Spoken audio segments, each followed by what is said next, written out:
I'd like to call the meeting to order. First item is the adoption of the agenda. Move. All in favor?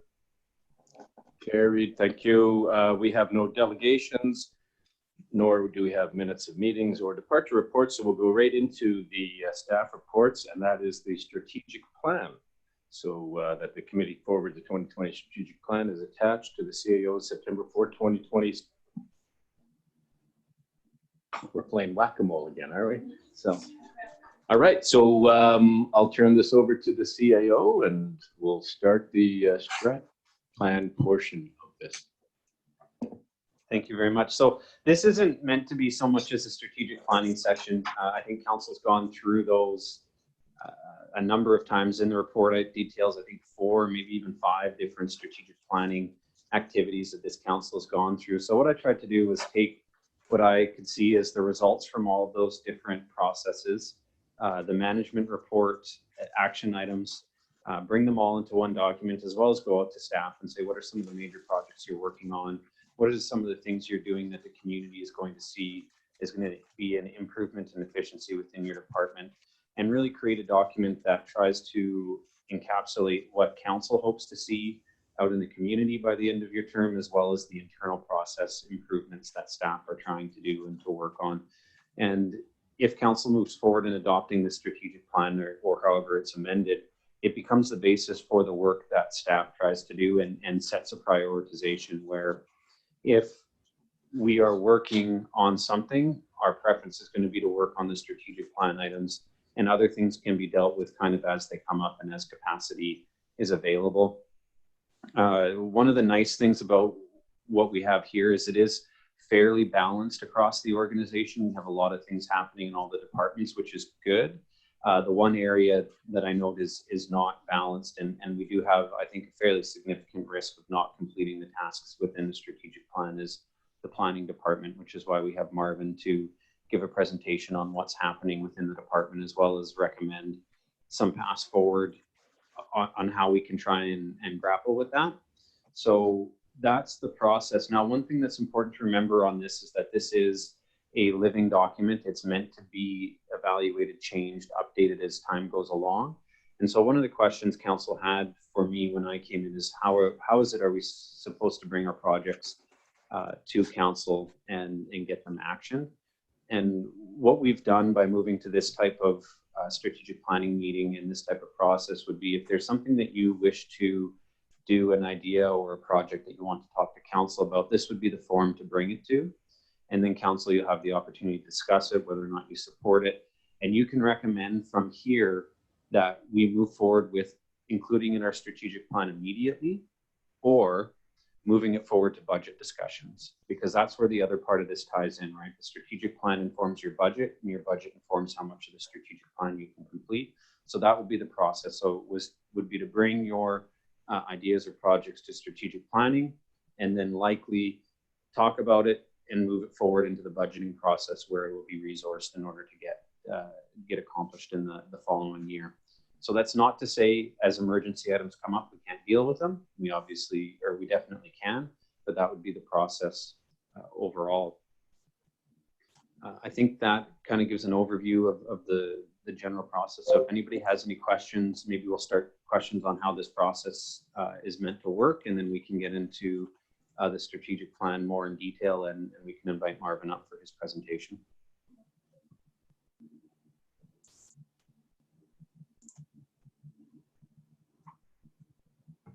Sorry, I don't have an internet connection, so I can't open the strategic planning document. So I know, but you know, this is a new iPad. I need the new password. Is Ruby coming back? Okay. Thank you. Thank you. I need to be on anyways at some point. Sorry.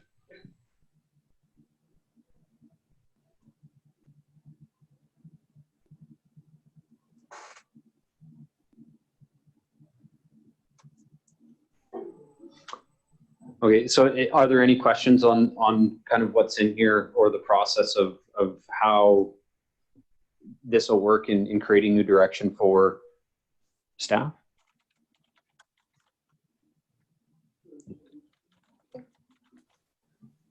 So there's a lot of stuff on here. Some of which, when I go through it, looks like strategic planning stuff. Some of it looks like things that probably staff has put on. And it's a good document in the respect that it shows us how much work is really going on behind the scenes. I question how many, some of these things aren't really strategic plan items though.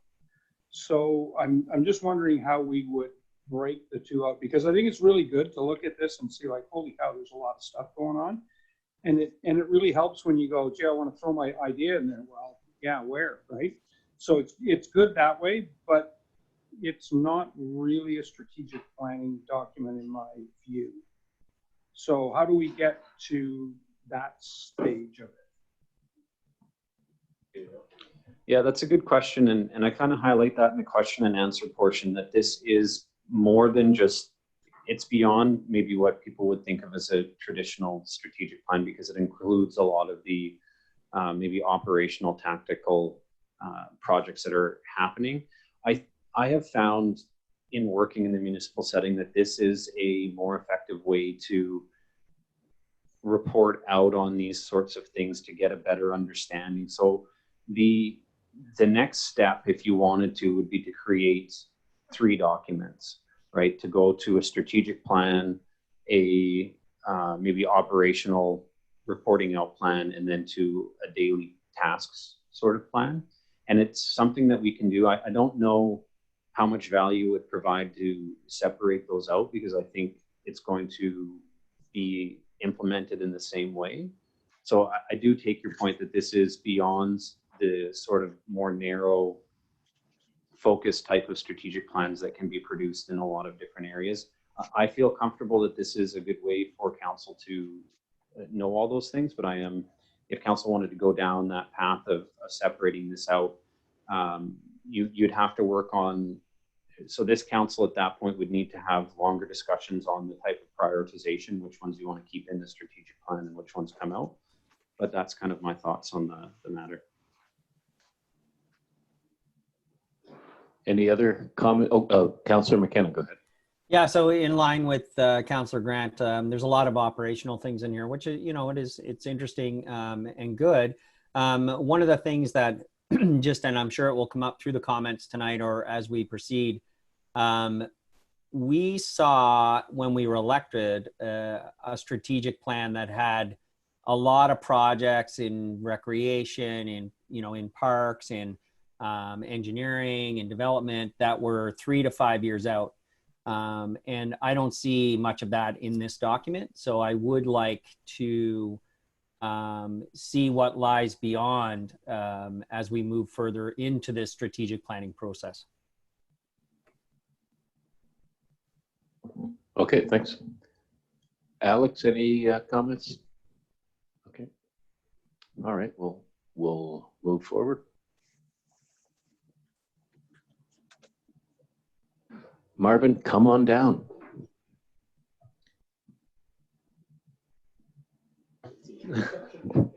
As I mentioned, across the organization, we likely do have capacity to deal with most of the issues within the strategic plan. There's going to be some that are larger projects, multi-year, that are going to take more time, but for the most part, we're fairly balanced. One of the reasons we've asked Marvin to do the first presentation at the start of the strategic planning is that his department has the most need of council to set the priorities of what you want to see done. And so in going through this presentation, it's not so much important that you understand what, the details of each project, but rather try to understand what are the importance of them relative to each other, so that we're able to come out at the end of this with an idea of what we want to prioritize, what we can move forward, and what can kind of wait until capacity is open. So if you have questions during this presentation, please feel free to ask them as we go along, and then we can have a discussion at the end as well. Okay, thanks. Just a question maybe to somebody. So I see Ted and some other people there. If they want to make comments, are they live? Like, I can't see them, but will they speak up, or? They can turn their cameras on and then we'll see that they're, yeah.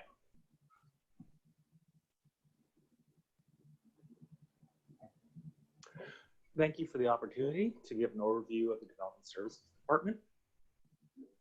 This presentation is broken down into two primary sections. One is personnel in terms of succession planning, and the other is in terms of our 2020 work plan, sort of how we got to where we are and where we're anticipating going for the remainder of the year.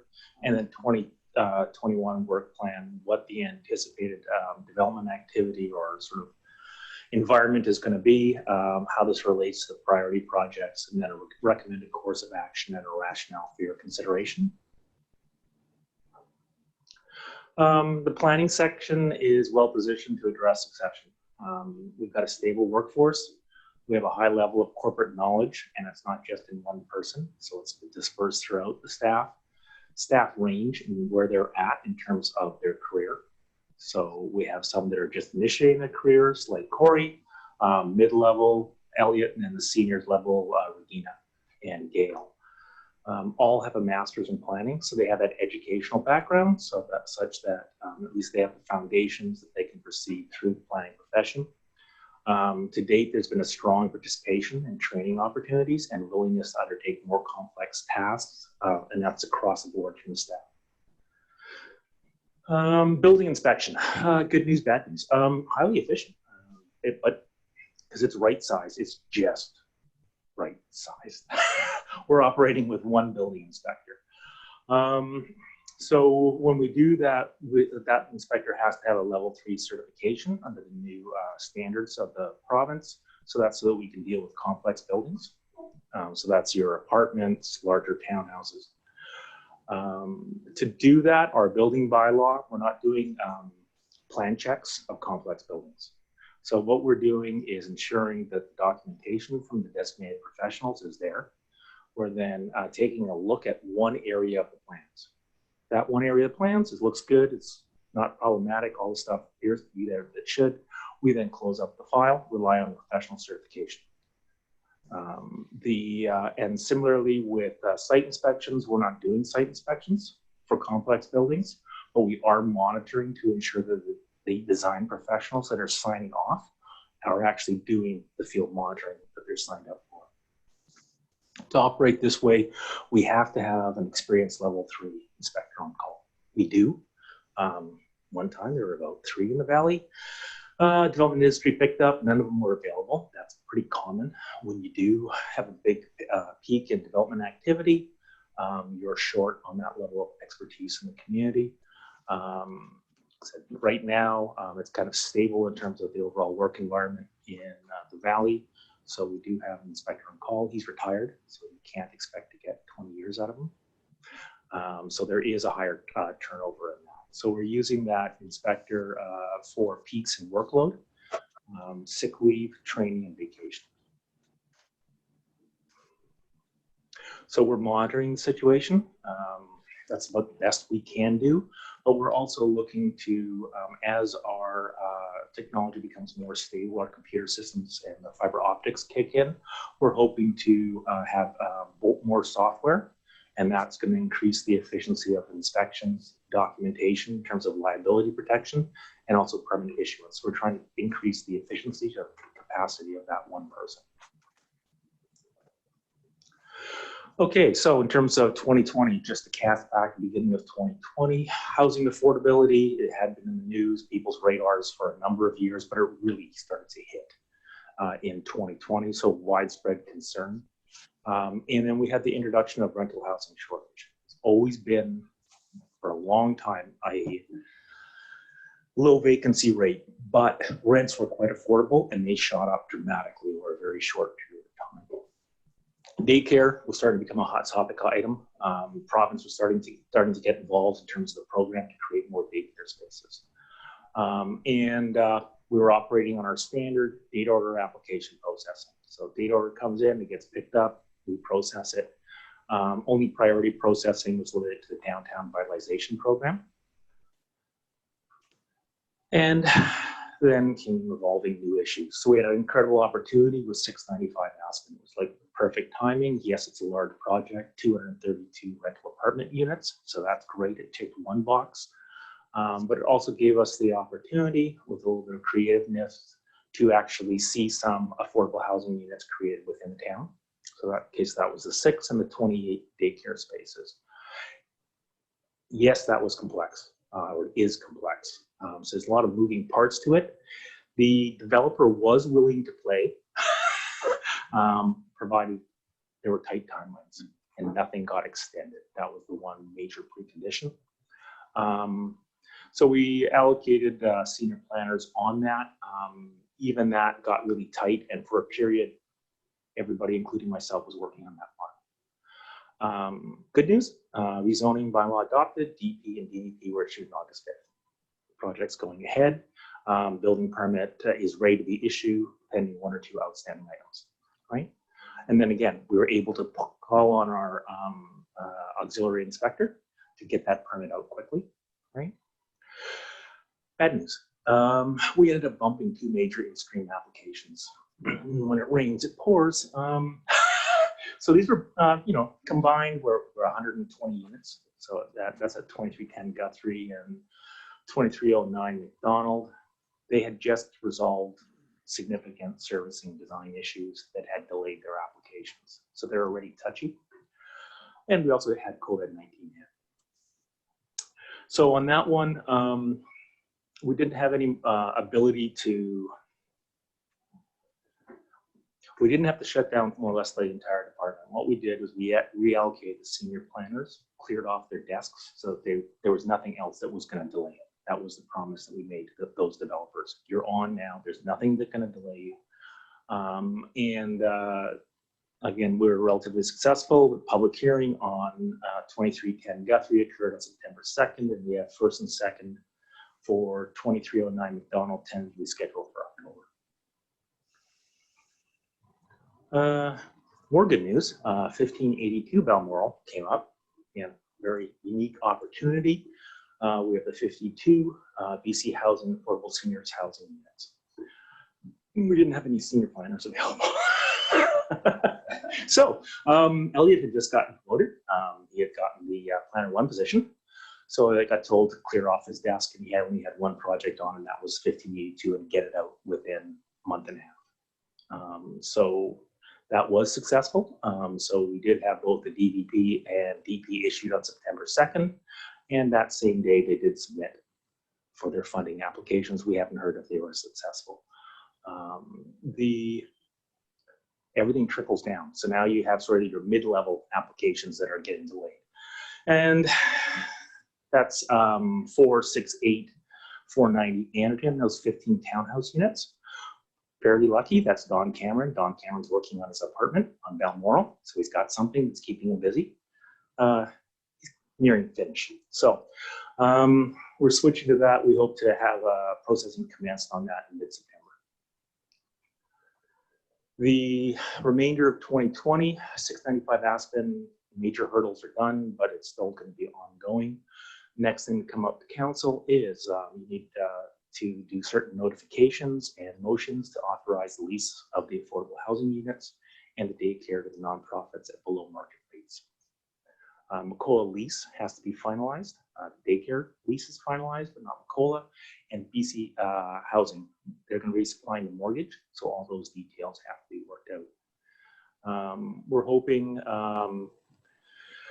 and really after we deal with the Anderton projects, we're going to be into the minor projects in terms of addressing any kind of a backlog. By the end of the year, we're anticipating we'll be back to date order processing with the priority processing of downtown vitalization program applications, which tend to be few and far between. They're not that large as well. The other project to pick up then is Northeast Comox Stormwater Management Plan public consultation. We're ready in September, right? In September.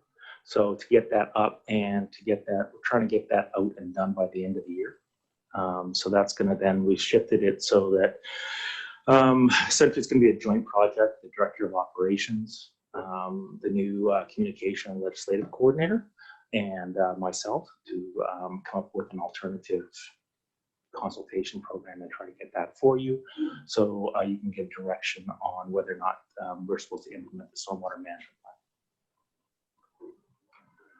Outlook for 2021. Anticipate small-scale infill projects are going to continue at the present pace. Strong demand, they're complex, a lot of them are individual property owners that are doing them, so it'll just continue. Anticipate major multifamily development applications will continue at the present pace. We're still going to get hit with major complex applications, right? So a number of the ones that council already knows of that are on the horizon are likely to come into full steam. For example, we have the St. Joseph's Redome, right? They were just announced with funding to go to the next stage.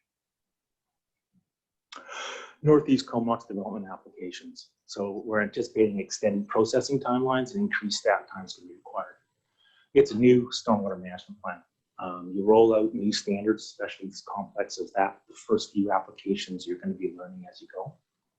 So that's going to take additional time. Also the development, the market's changed.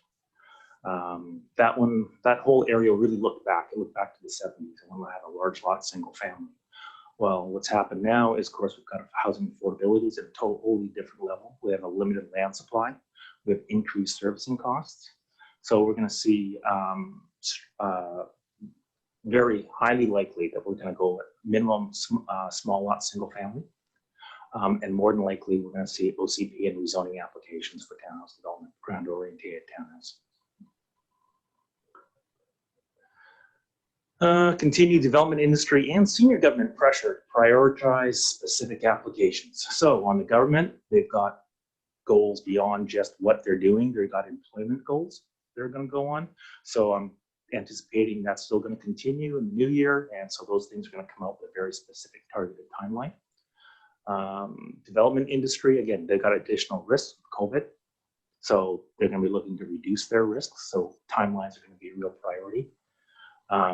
Flip side of that, it's going to be really high sensitivity to any kind of bumping of those with in-process applications, or even those that are considering applications. Northeast Comox stormwater implementation. So there's a number of bylaws that are involved in that. It's not just amending the subdivision bylaw for infiltration galleries and detention ponds. Those infiltration galleries extremely sensitive to siltation. If they siltate, they don't work. We're digging them up. They might be under existing infrastructure. So there's an erosion and sediment control bylaw. That's brand new. So the Valley hasn't seen that yet. That will be controversial and it will be difficult because it means they have to control sediment throughout the process all the way till the lawns go in. So you're going from subdivider to builder to homeowner. Runoff control bylaw. When you're designing the infiltration galleries and the ponds, it's based on how much maximum runoff can come on property. Runoff control bylaw is going to introduce maximum impervious areas. So that starts getting into single family, starts getting into people wanting to put patios over their whole backyards. Again, that's going to be somewhat controversial. Highway use bylaws, we're already having a problem with densification and parking in terms of we don't have a permitting system for driveways.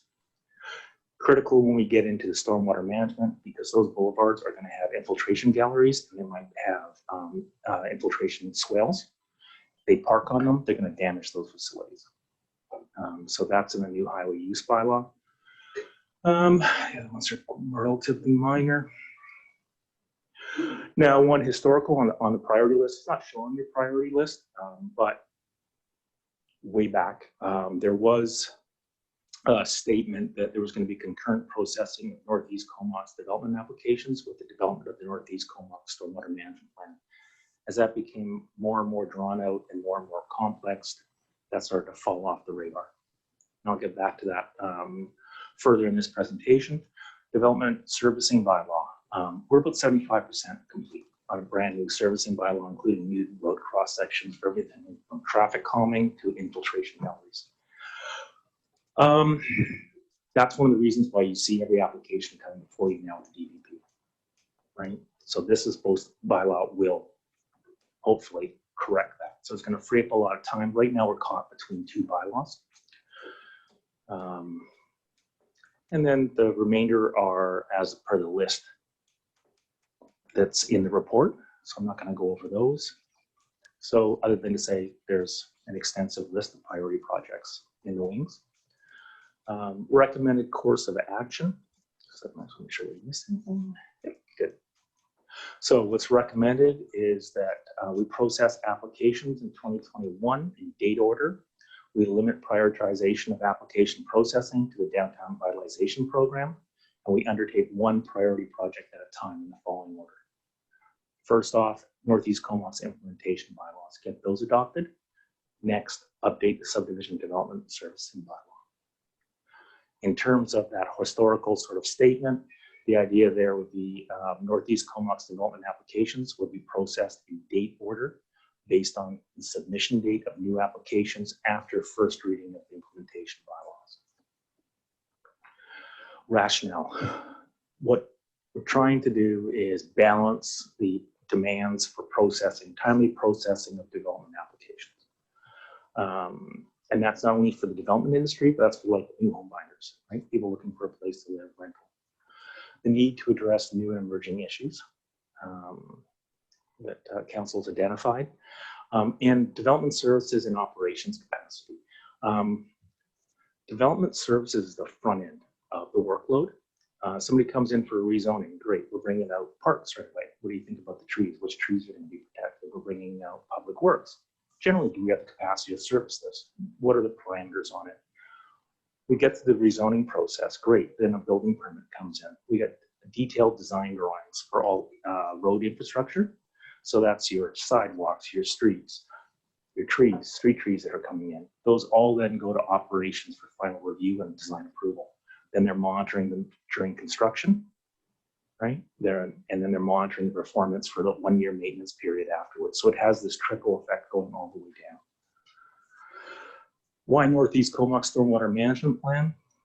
It's an ongoing project, and it has the ability to provide significant land supply for residential, which is in very short supply in the valley as a whole, industrial development, the airport parking expansion that once COVID's going to be over, that's critical to their Christmas operations.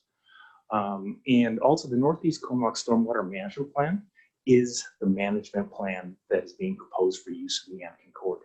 So that's the next growth area, so an expansion area. We already have applications on the book within that area. Why the subdivision services bylaw? Already mentioned. Well, first off, it's a primary infrastructure bylaw. All the infrastructure you're getting, all those standards for at subdivision and at building permit. So in your complex developments, even downtown, that's all in that bylaw.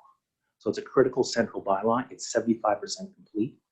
As I mentioned, we need the road standards, other aspects updated to process the applications efficiently in Northeast Comox. It's going to reduce our workload. It's going to reduce processing the number of applications people have to submit to get their projects through. Why processing of Northeast Comox development applications by date? Submitted after the first reading of the implementation bylaws.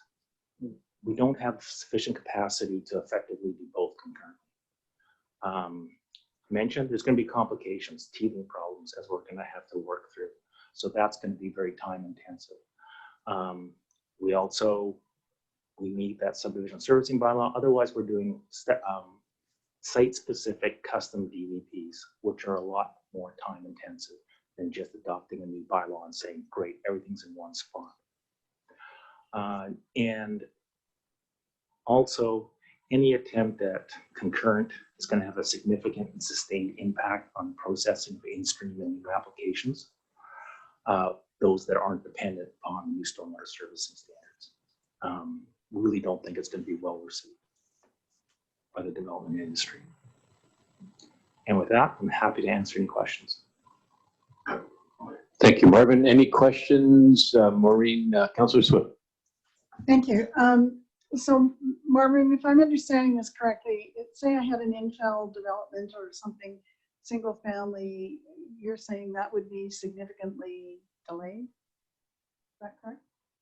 If we try to do more, yeah. If we tried to do more than what is recommended, yes. So the idea of processing in date order only prioritizing downtown Revite and then taking one project at a time and working through it. We try to do any more of that, and we're going to be back into 2020, where we're delaying the whole development stream. It just clogs up. I'm not keen on it. Well, I guess I'm just wondering, so in these small developments, then are we saying we're just not going to be able to manage those? No, we're saying we will. Under the so we're saying right now we've worked through the major projects. We're finishing off the last of the major projects. So the minor projects that are out there, we'll be picking them up over the fall, early winter. And then again, under the proposed work plan for 2021, we would be able to process those.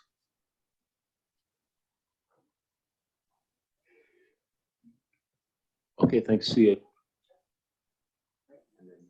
And then Councillor Minions.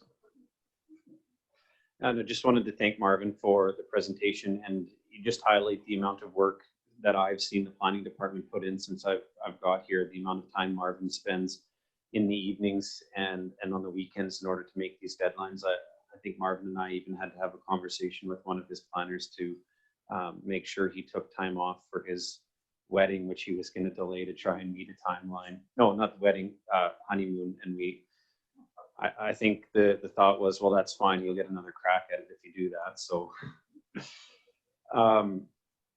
basically what Marvin is laying out here is an idea that we use the rest of this year to finish off the major projects that we have in stream. If we could go into a perfect world, a world without development pressures, a world without responsiveness that we need to get out into the community, it would have made sense to deal with the subdivision bylaw first and the Northeast Comox Stormwater Management Plan first. If those could have been done, it would, getting that done lessens the amount of work. The longer that delays, the more work that needs to get done, which pushes other things back. But we do live in the real world, and we had these major applications come in. So we need to, what Marvin is suggesting is that we need to move forward in finishing off those major projects we have in processing right now. And then the next major projects we take on are to get those fundamental parts of the department fixed. While we do that, we do have capacity to work on the smaller projects. We do have capacity to work on the smaller residential infills and the smaller projects coming in. What we won't have the ability to do is deal with larger projects that come in right at that time. But if we continue to bump those, these more structural things off, they're not going to get done, which increases the DBP work that has to take place throughout the year. So that's the suggested plan of action. But I do want to make it very clear that right now we're looking into the future 8 months, best case scenario, getting through all of this. What are the next big projects that may come that we simply can't pass up on because they're too important to the community? That those are the things that can come. But more importantly, these are kind of long-term, very technocrat, administrative efficiency, the way we think the most work can get done. But it comes at the cost of a lot of the projects that council wanted to see move forward being delayed. And that's the balance, in the conversation that council needs to have with today and moving forward, that what we are proposing here will accomplish getting what Marvin has laid out done, but it will come up at the cost of some of the other items that's been put in here.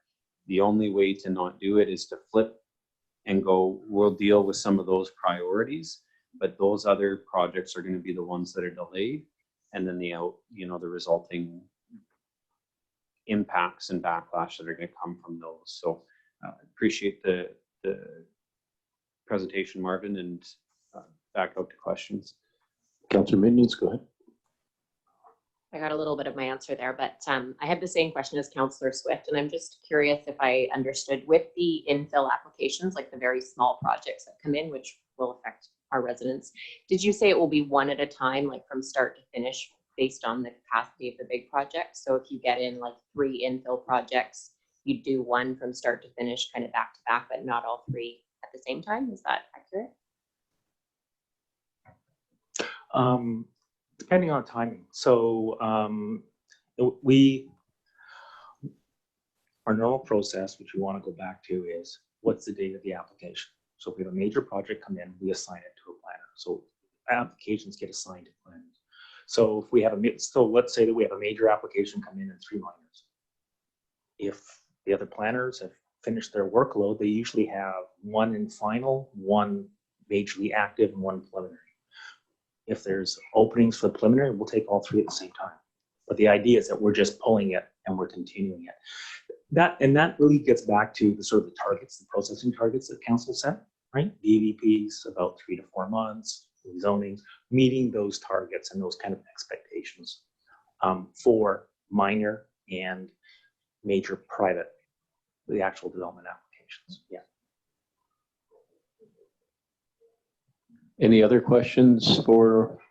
I don't know if Pat, you go can ahead. see me. Yeah, thanks. Was that me? Yes, Councilor McKenna, go ahead. Okay, thanks. Question to Marvin. Marvin, I mean, your department works really hard and does great work, and there's no question around that. And so take this question with the spirit it intended. What are your thoughts of having one planning department for the whole of the Comox Valley?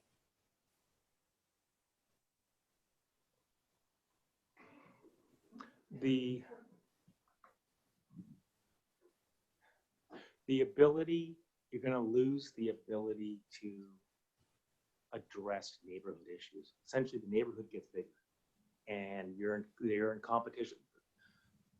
There's always going to be a shortage. I mean, I tell new planners when they come in, congratulations, here's the workload. It's more than you can do. Why? Because public sector does not hire somebody unless there's an overwhelming issues to get done. So what happens then is you're competing, downtown Comox competes with downtown Courtney, competes with Cumberland, competes with the regional district, and it competes with the votes on it.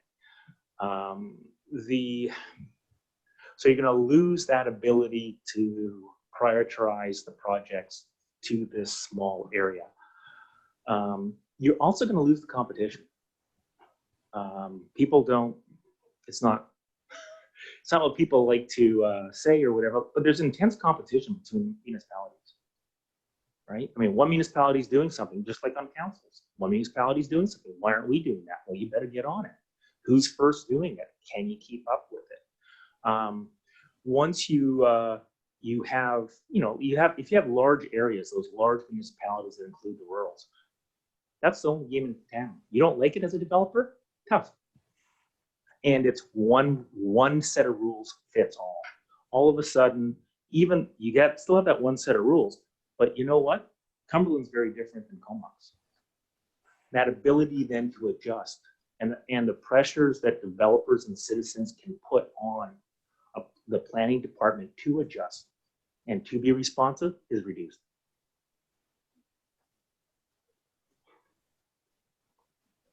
Okay, thanks, Marvin. Any further questions, comments? Councillor Swift and opinions, and then Grant. Thanks, Marvin. With the Northeast Comox area in mind, it was my understanding that one of the fellows that worked on it was part of a similar development in Surrey. I might be wrong on that. But I'm wondering if there's any ability to have any collaborations, or is it commonplace to share information between municipalities in creating these bylaws? Yes. So the erosion and sediment control bylaw, that's based a lot on Surrey. Washington State's also doing a lot, so that's where a lot of it comes from, the Washington State example. The difficulty when we talk to Surrey and we talk to on some of the things they require, what about the backlash? So we don't care. There is no backlash. It's just a matter of what do they need to get an approval. So that's in a very different context, right? Because they're saying, like, why do you have redundant systems? Aren't you going to get nailed for a redundant system? Oh, I don't care. There's no backlash. It's just get them out. The demand is so high. Get it out quick. But yes, no, I mean the stormwater management plan draws from North America, right? Calgary's flat. They've been doing this for years, right? Anybody who goes down to Phoenix, all the golf courses, they're all in a hole. Those are all detention ponds. It's something that BC hasn't had to do because we have steep terrain. We have steep terrain, and we've just been dumping into existing water systems and not really paying that much attention to when they go over capacity. There haven't been the repercussions. Those are now starting to come. And we've got unique situations here in Anderton and Northeast Comox where you don't have a ready outlet. You're going to go down the steep terrain, but it's not going out to the chuck. There's essentially a berm in front of it, and all you're going to do is fill up the lands in front. And so it's unique to this area. Yes. Is it unique in terms of stormwater management? No. Go ahead. So with that in mind, is there any ability, I know I've brought this up before, nobody likes it, but to contract any of this work out?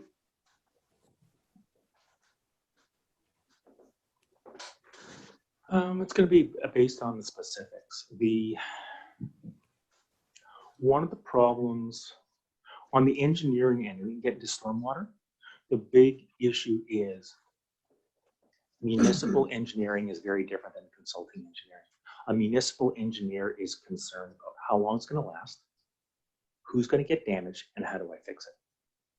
Consulting engineers working for the developer, they're concerned about how much it's going to cost, how quick can I get it built. It doesn't really matter if it only lasts 5 years or if it lasts 10 years. The fact that when you do have to replace it, you have to dig up half your road system at massively increased costs. That's not a consideration for the consulting engineer. So they actually work. I've watched the two of them talk, and they're actually looking at different sides of the puzzle. So there's a limit in terms of, I mean, in this case, we have the stormwater management plan. It was done by consulting engineers and municipal engineer. It wasn't a good system. It dragged things out because of that different viewpoint, a different experience set. But we're at the end of the process there. The subdivision servicing bylaw, we tried doing a consultant. The consultant turned around, charged us a lot of money, and they turned around and said, here you go, here's a format. I say, well, okay, address this issue. And they say, oh, you tell us what you want. Which is why it ended up, any kind of a standard, any kind of a, how do you balance this versus that? It's just a matter of, oh, you can do whatever you want. What suits your needs? So it just came back on staff. Yeah, not happy about that. Okay, thanks. The CAO wants to jump in, and then we'll go to Nicole and Jim.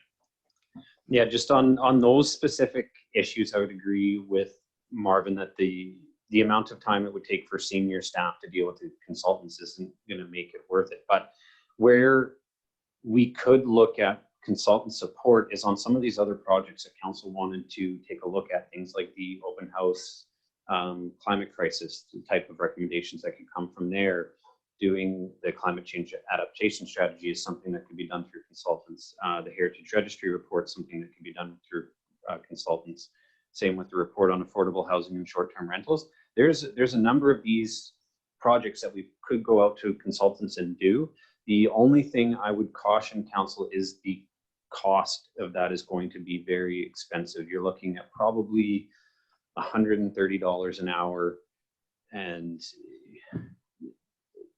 I mean, I don't want to get into telling council it's not worth the money. That's your decision, not mine, but it's going to be very expensive on those projects to do those sorts of things. So it is something we can do if council's motivated to get these done prior to your term.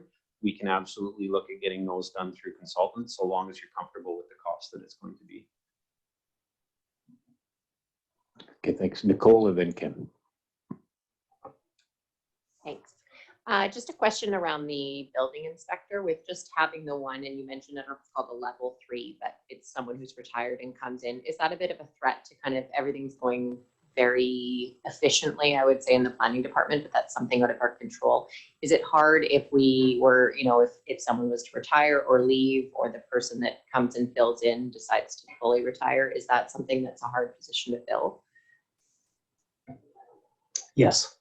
The increased demands, so the province now made certification level BC building official certification mandatory. So there's a scramble in a number of municipalities to get their inspectors qualified. And building inspectors, it's not an easy job. There is a lot of training that has to go into it, and they tend to, when development industry picks up, there tends to be nobody around. So even when we replaced our previous building inspector, the current building inspector, he had a level 2, and then we paid and took about a year and a half to get him up to level 3. And then we also brought in a retired building inspector to give us guidance on how we went through that process. So it's a vulnerability. I mean, it's just a matter of anytime you have a small department, one person department, it's vulnerable, and the next step is a big jump because you're looking at 100% staffing increase.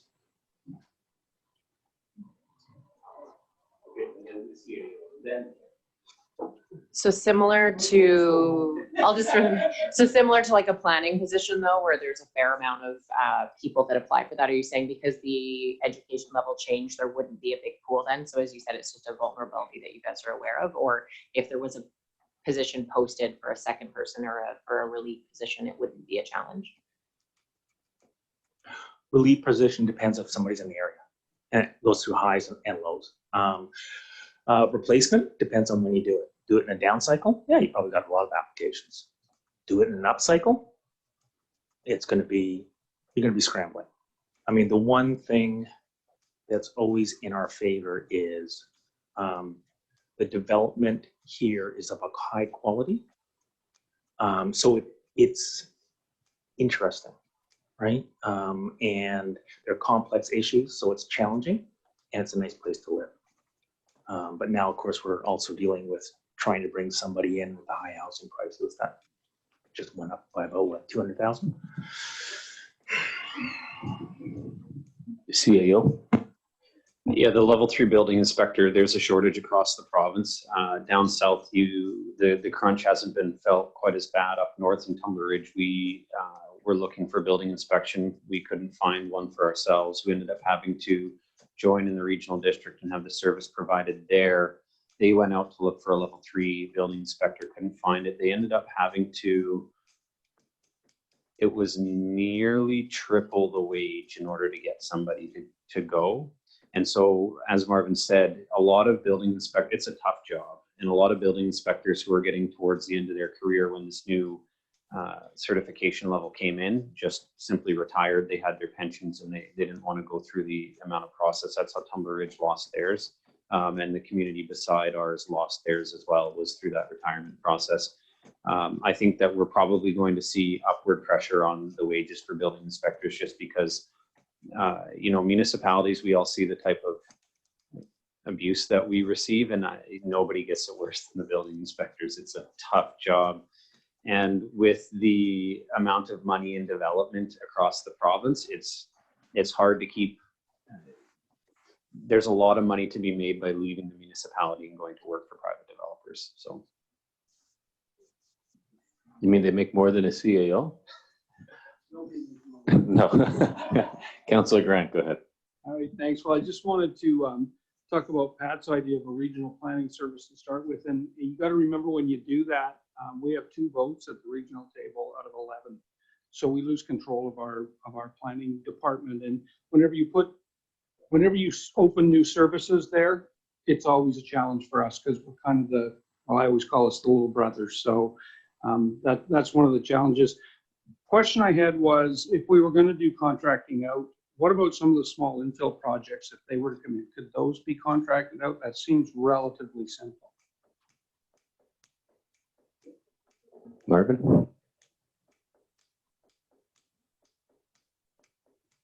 Well, by the way, you can have the developer pay for the cost if he wants to go faster. That's what he do. Yeah,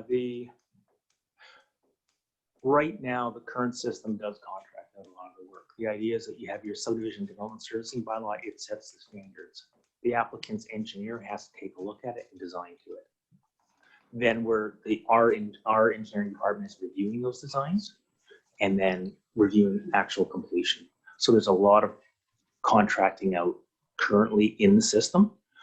If you wanted to contract out, I guess you could contract out inspections.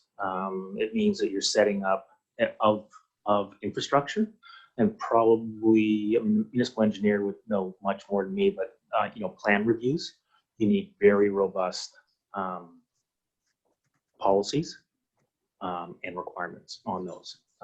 But the other end of it, essentially it's council. So council has final say on all development applications, except for those that they get delegated to staff. So you can't really contract that end out. You need the support.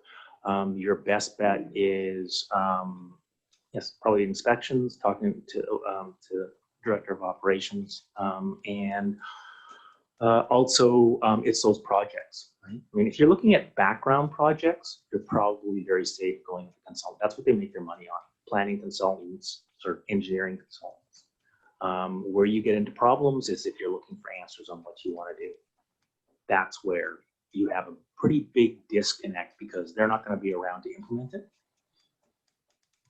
Okay, well, I guess what I'm looking for here is just a way to speed things up through the pandemic, get things through the system faster, because I mean, it's one of the sectors that's actually doing quite well right now, and it can really help drive our economy. And so on that topic, I was kind of looking at time is the issue for most developers.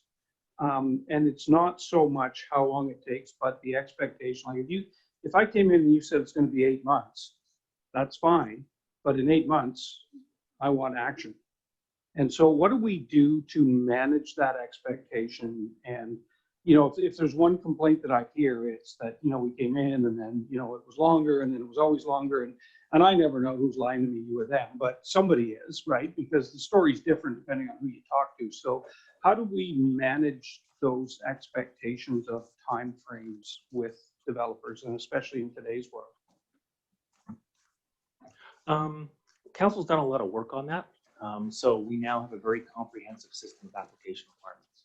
So the idea being, somebody comes in, they say that they're interested in a property, then they get a detailed application list. It lists everything. It's customized to that application.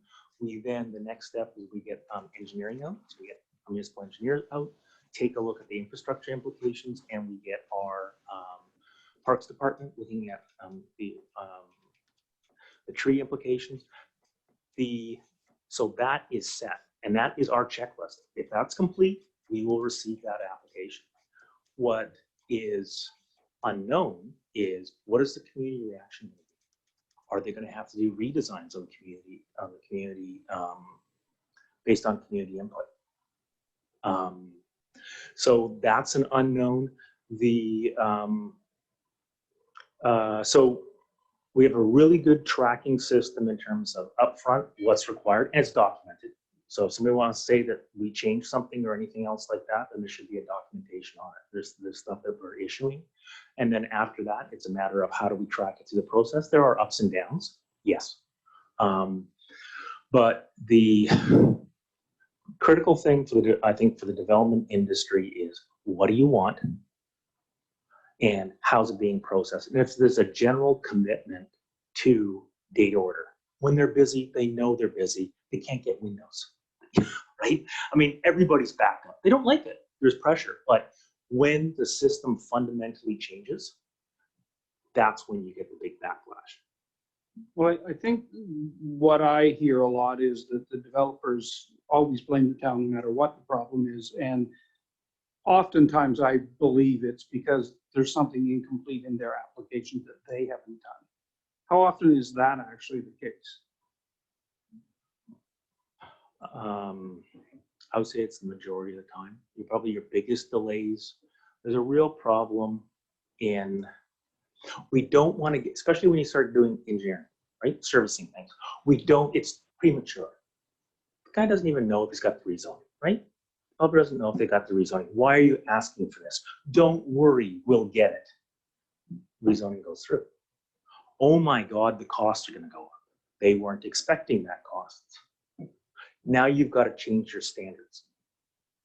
that because you've approved it, the fact that they're the ones that asked for it, and it's just, you can see there's not a boogeyman in there. It's not like someone being evil. It's just the way the process works, right? You don't want to spend a whole bunch of money figuring out the nth degree just to find out you're not even going to get your rezoning application. Once you get it, you're starting to set deadlines. You've got commitments. New information comes up and how you're meeting those standards. You're going to have that then becomes a pressure point on it. We are looking at, you know, ramping up our certification standards on the applicants in terms of we would like to be able to download more and rely more on the applicants to meet our standards. And we're looking at ways that we can do that. Good. I know that this has been an ongoing thing for many years, and I think that you guys have done really good work in speeding up the process and getting us through. And, you know, when I talk about the complaints, you know, we hear nowhere near as many as we used to over the years. So I think we're certainly heading in the right direction with that. And I'm glad to hear that there's a checklist, because that was always something that was always asked for from the development industry. So I think there's been good work done on that, but you know, anything we can do to speed things up today and get applications through faster, I think is probably pretty good right now. I mean, the one, sorry. When you're finished, the CAO would like to jump in again. One of the big problems is there's no developer school.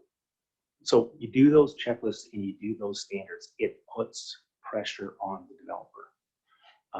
And they have to meet them. They have to understand the paperwork, right?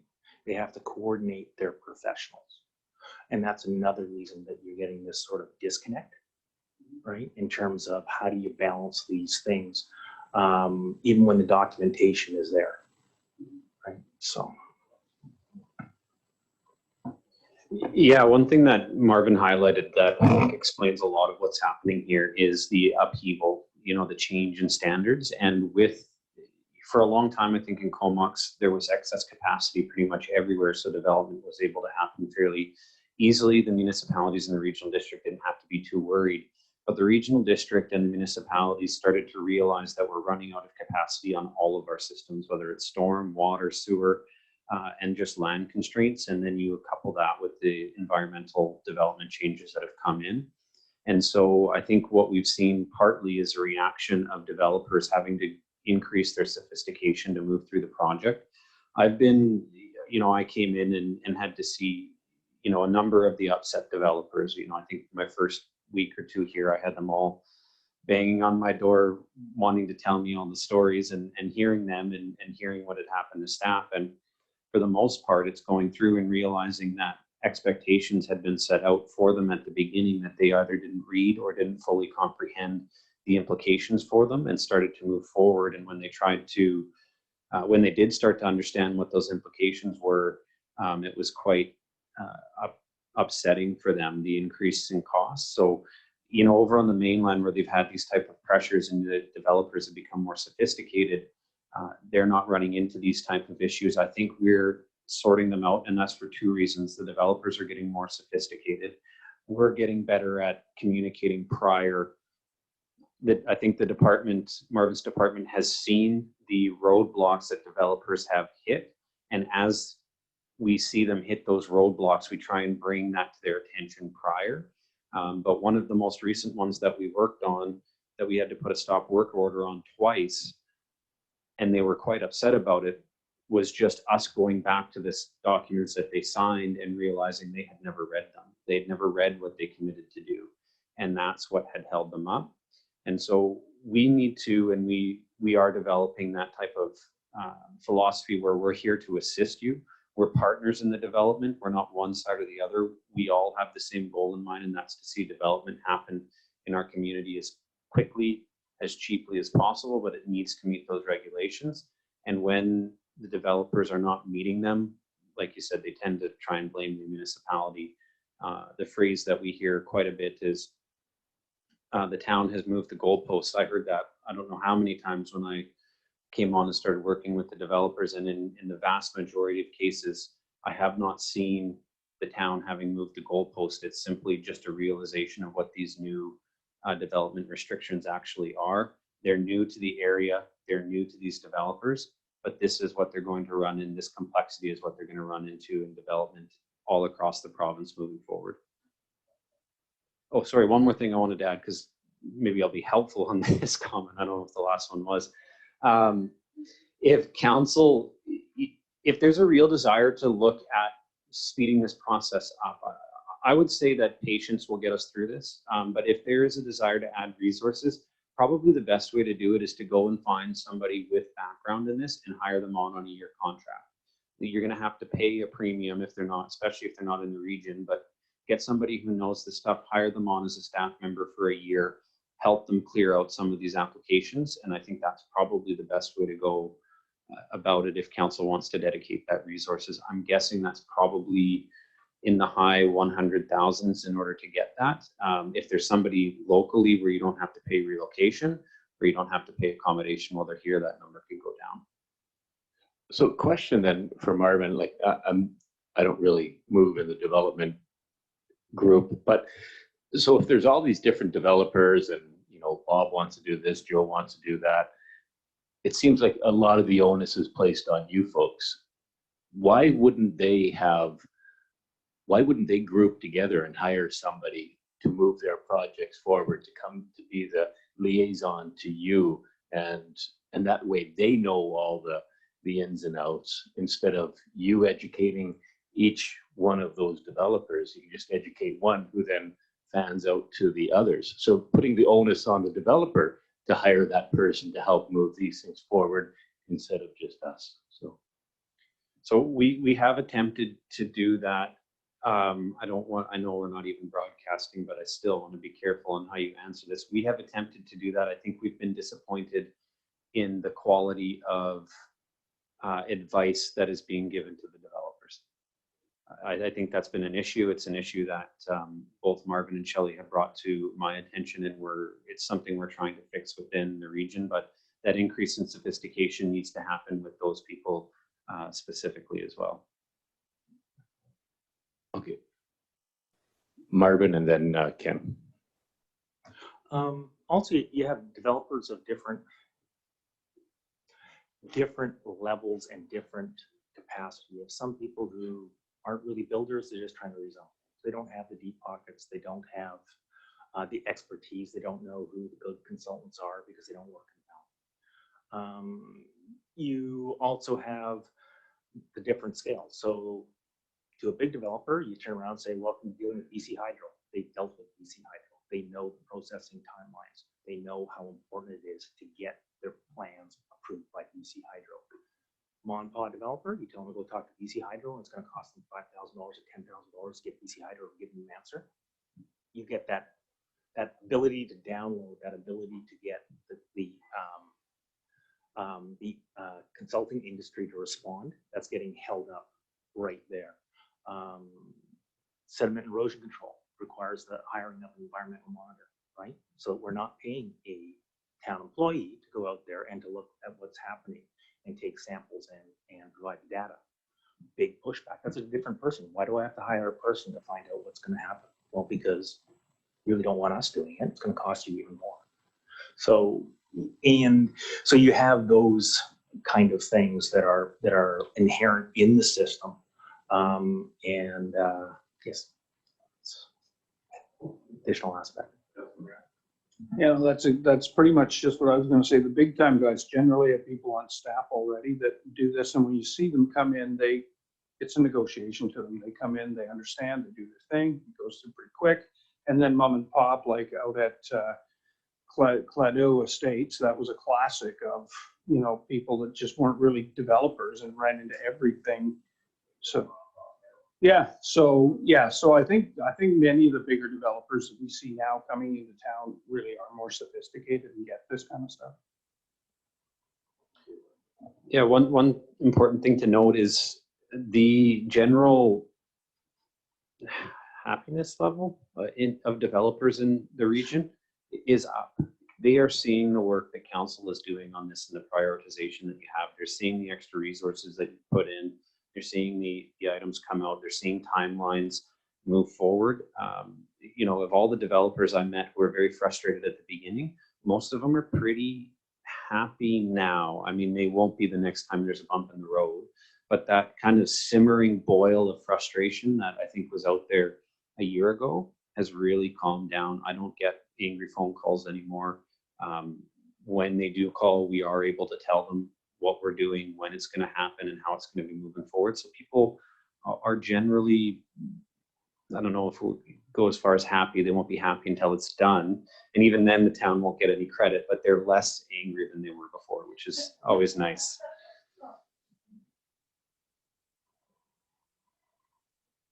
Any further questions for Marvin on this?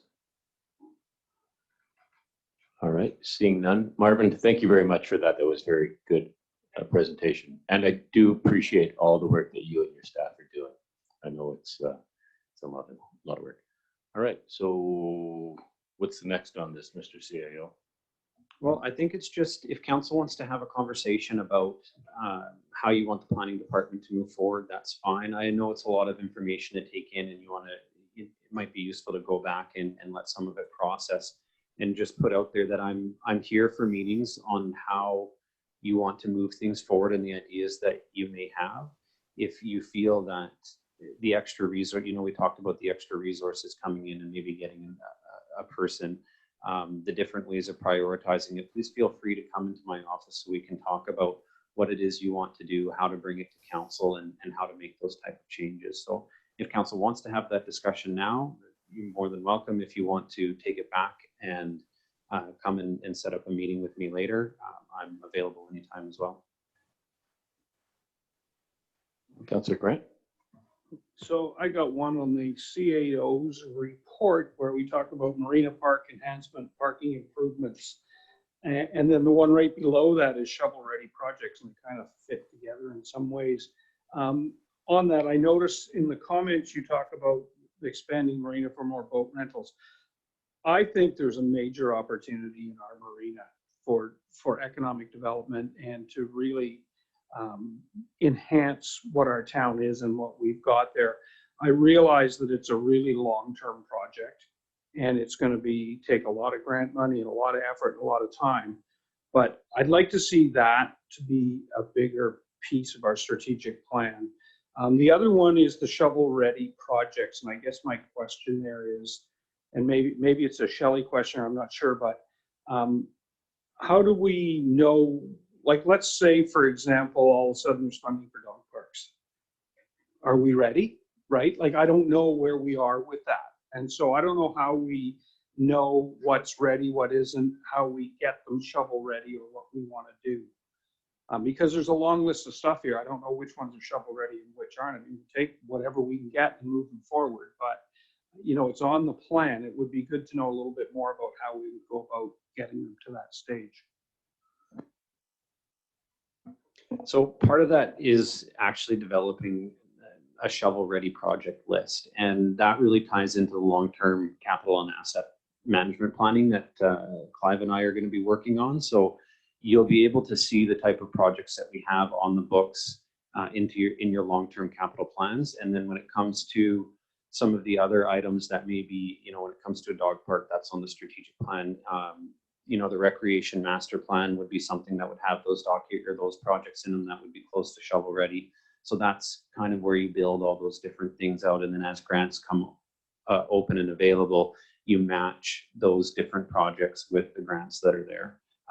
Specifically to your comment about looking at the marina, we believe we have a good chance of putting in a grant for a $10,000 planning study. Those are the toughest grants to find, but there is one out there that looks like it would fit in with the marina. So we're hoping that we can get that in by the end of the year. And hopefully that can be the basis of starting looking at that anyway. I know that I can't remember whether it was FCM, UBCM, or ICE, but I've seen it come up many times where they've got grants coming, and one of the criteria on all of them is shovel ready. And so, if we can have a list of things, even if they're small to start with, that are ready to go, I think you can just kill on these grants if you're ready to roll with them, because everybody else is playing catch up and you're all ready. So. Yeah, I 100% agree. And it's going to be very important. We talk about this a lot at senior staff, is the ability to get grants in order to accomplish our capital desires, our capital goals, is going to be very important in order to maintain a stable and lower tax rate. If we are not successful and if we're not thinking about this first and foremost, it's going to be very difficult to replace our capital and keep our costs lower. So I think your point is very well noted, and we're going to be focusing on that moving forward. And that comes into working with Shelley Ashfield and Clive and building a long-term capital asset replacement, where something looks like it's not going to need to be replaced for 4 years, but the grant is up today. Well, let's make that application. We've done that with, I might have to ask Shelley to remind me on what specific project that was, but we had a grant coming up, and that was the direction from me, is if we think we can be successful for the grant, we don't have the drawings yet, please go out and get the drawings. We'll make the application. It's not like those drawings are going to disappear because it's a couple of years down the road. They can still stay on the books. And I think in discussing that strategy, my direction to staff is, if those type of opportunities are there and we end up overspending to get them ready in order to get the grant applications in, that'll be something that I will come to council and explain. So we don't want to pass up on the opportunity to put something in simply because we didn't have the money to do the design. So we're focused on that. And we're going to try and get them. I think in the last couple of months we've put, I'm going to try and find the number for you, or else I'll butcher it, but I know we've put in hundreds of thousands of dollars of grants applications just in the last couple of months here. So with that, and I know I briefly spoke to the CAO about this, but our marina, the marina boat launch, and it's very popular. This summer, it's been the busiest I've ever seen it. Maybe it's because of COVID, everybody's home and bought themselves a boat.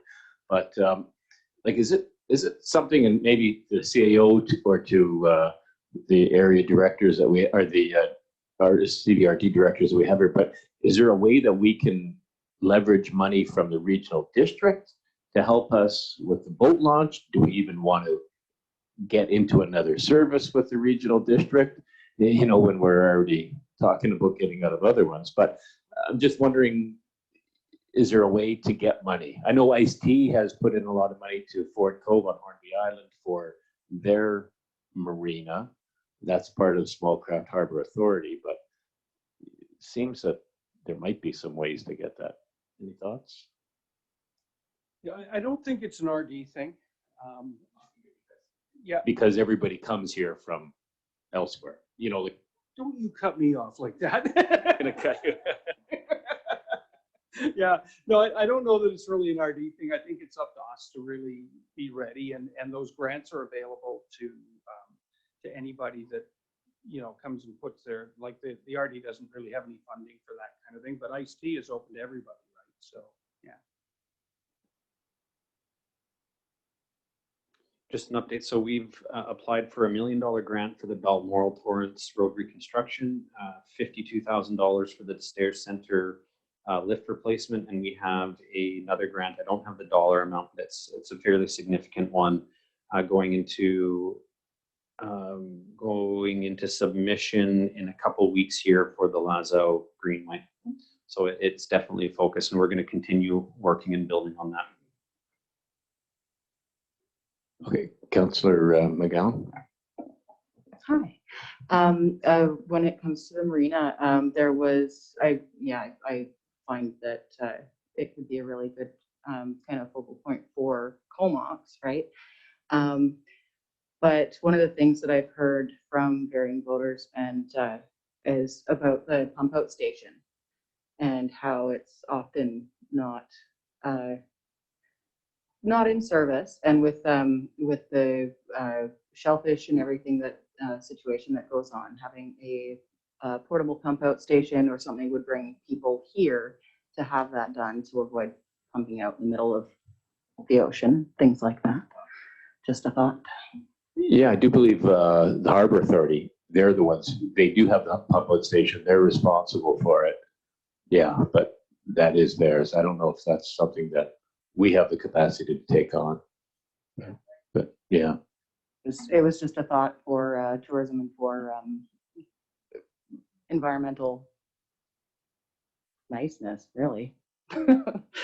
I think when you get to tourism, just from my own experience when I was in the Coast Guard, talking to mariners up and down the coast, a lot of them aren't aware how easy it is to get into Comox. A lot of them are afraid to cross the Comox bar, especially when the weather is up a bit, because it can get nasty. But it's not that bad. It's part of a communications piece to go out to one of the Western Marin magazine or something like that, just to bring awareness to that. But that is, the Comox bar is an area that people are afraid of. And that's a long way to come around Bain Sound from Chrome Island up here. So. Councillor Minions? Just a quick comment on the strategic chart. It's kind of been updated in the last little while. I see children's camp on here and recreation guide. Just from memory, I kind of thought we were focusing on something that could be ready for like teenagers or youth. And I know that Mayor not sent out a good article today, but just in the last couple months, I think we've all noticed their teenagers seem to be stirring a little bit more. So like they're on the roof of Rob Road every night, like jumping around and drinking now, and they're in the fields at the pool. So anyway, it just seems like this year's been a little bit worse for things to do, and it's at the marina. So from memory, I think we had a little focus on what we could be doing for youth, as Comox tends to be slowly getting more families here. So I think summer camp is really important, but I think the focus or the intent when we talked about that was a little more teen focused, or maybe a shovel ready project that could focus on teens. So just Yeah, and That's a perfect transition to Ted. I'll just quickly say that CEO and I have talked about that, and that was the youth engagement was something that I want to bring up and add on to this. What it looks like, I'm not sure. Does it look like just me and Jordan going to the school? Is it all of us going to the school? Is it us putting a questionnaire together to have the teachers hand out to the kids? What would you like? But I think it's really important that we engage the youth, because I think we all saw them jumping off the roof here this summer, and while it looks fun, it's very dangerous. So whether that is a floating dock that they can jump off and Grandpa and little Johnny can go fish off it, I don't know, but we've done a great job in opening up the town to younger families, and with that comes the kids, and we need to provide for them too. We got the splash park for the little ones, but we don't have anything really for that group. The older tween to the younger teen, I guess. Yeah. They do, yeah. Yeah. Yeah, I wish I could get my butt up on some of those things. But, okay. Should we be moving along? Yeah, yeah. I did get a message from Councillor Bissinger, and she said that she had to take care of some child things, and that regarding the climate open house that's on the strat plan, she says that it could be converted to a newsletter by the communications department and taken off the planning's plate, if that's something that you can. Yeah, she messaged me as well. I told her let's have a chat about that so I can understand the goal a little bit better. Good. Anything further? Are we moving on? Okay. You know what? I'm sorry, Doug. No, go ahead, Councillor Grant. Just down here. If we had our in-house economic development officer, he could look after a lot of these things, just saying.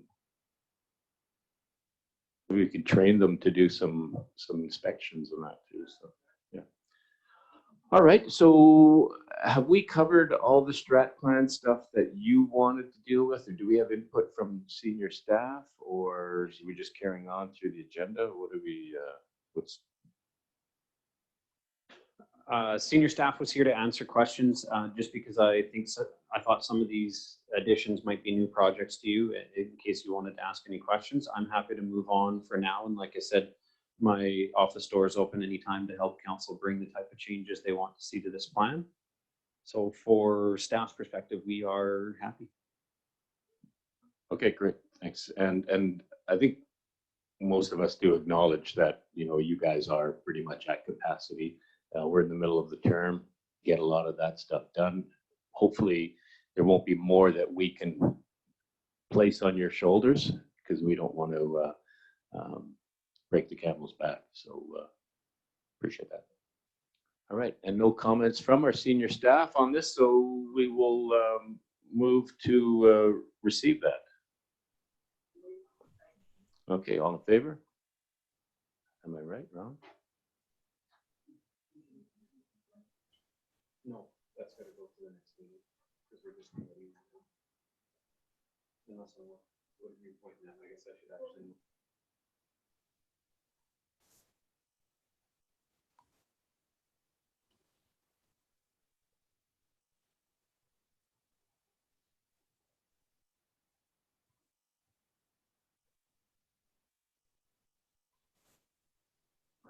Okay, so we're moving this to the next for Pat's information. Move this to the regular council meeting.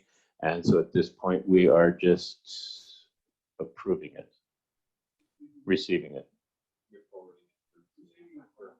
Okay, we're forwarding it to the next meeting for approval. So all in favor? And that's carried, thanks.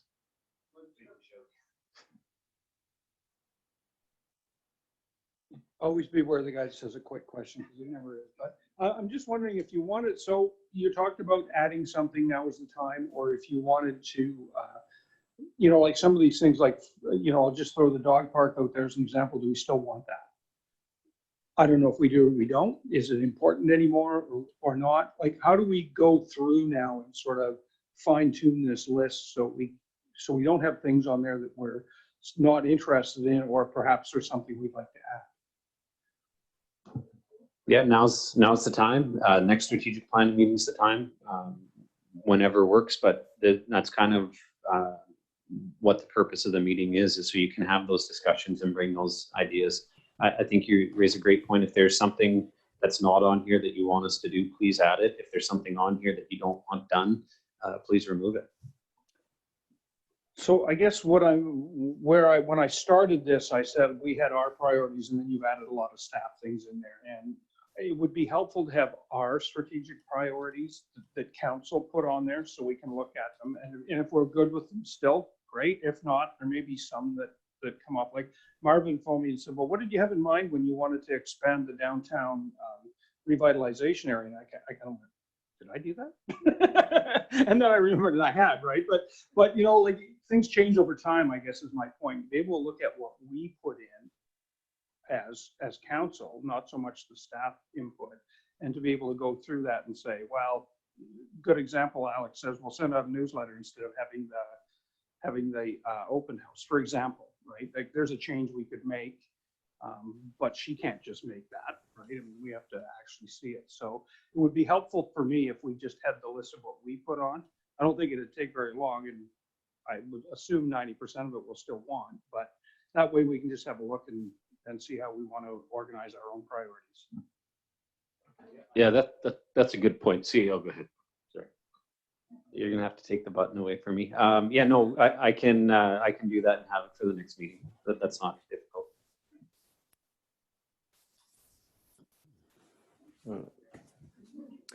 You're almost out of there, Pat. So. No. You have a question, Councilor? Yeah, I actually have a question. So we heard from the planning department, that was an hour and 20 minutes. Are we not hearing from recreation, fire, and engineering tonight? No, they were here to answer questions on the plan. Next week, not next week, next month in October, we're going to have recreation for sure. There may be another department. If there's anybody that you are interested in hearing from right away, let me know and I'll see what we can do. But the next one scheduled is recreation, and the reason for that is due to that last council update I gave you on the decisions council's going to have to make for recreation into next year. Yeah, okay, thanks. Because, you know, in the agenda, at least there was nothing in the agenda that said Marvin was going to do a presentation. And so my expectation coming into this was that we were getting a presentation from all staff. But that's great to know that it will be staggered out and presentations will follow. Yeah, and I think it's fair to say this is a new format for us, and so we're going to have some ups and downs as we flesh it out. But I think this was a good first stab at it. But yeah, point very well taken, Pat. Okay, so we are done with that. I guess we'll just move to correspondence from Alexander Griffin. Yeah. So do we have someone, do you want to move receipt of this? Okay, any comments? I do know we do have an old bylaw that kind of reflects this, Mr. CIO? We were talking about the rodent thing. Do we need to do anything more with this, or should we just refer this to staff and let it go from there? Yeah, we've taken a look at this already, so I think we're pretty comfortable with our practices. We make sure that we follow the list of approved and banned substances that's put out by the federal government, I believe it is. Ours is a little, there's been a few minor changes since ours was last adopted, but not to the level that we need to likely make a bylaw change for it. All right, so move second. No other questions. All in favor of that? Okay, that's carried. And we have nothing further, so we will move to adjourn the meeting. All in favor? Thank you very much.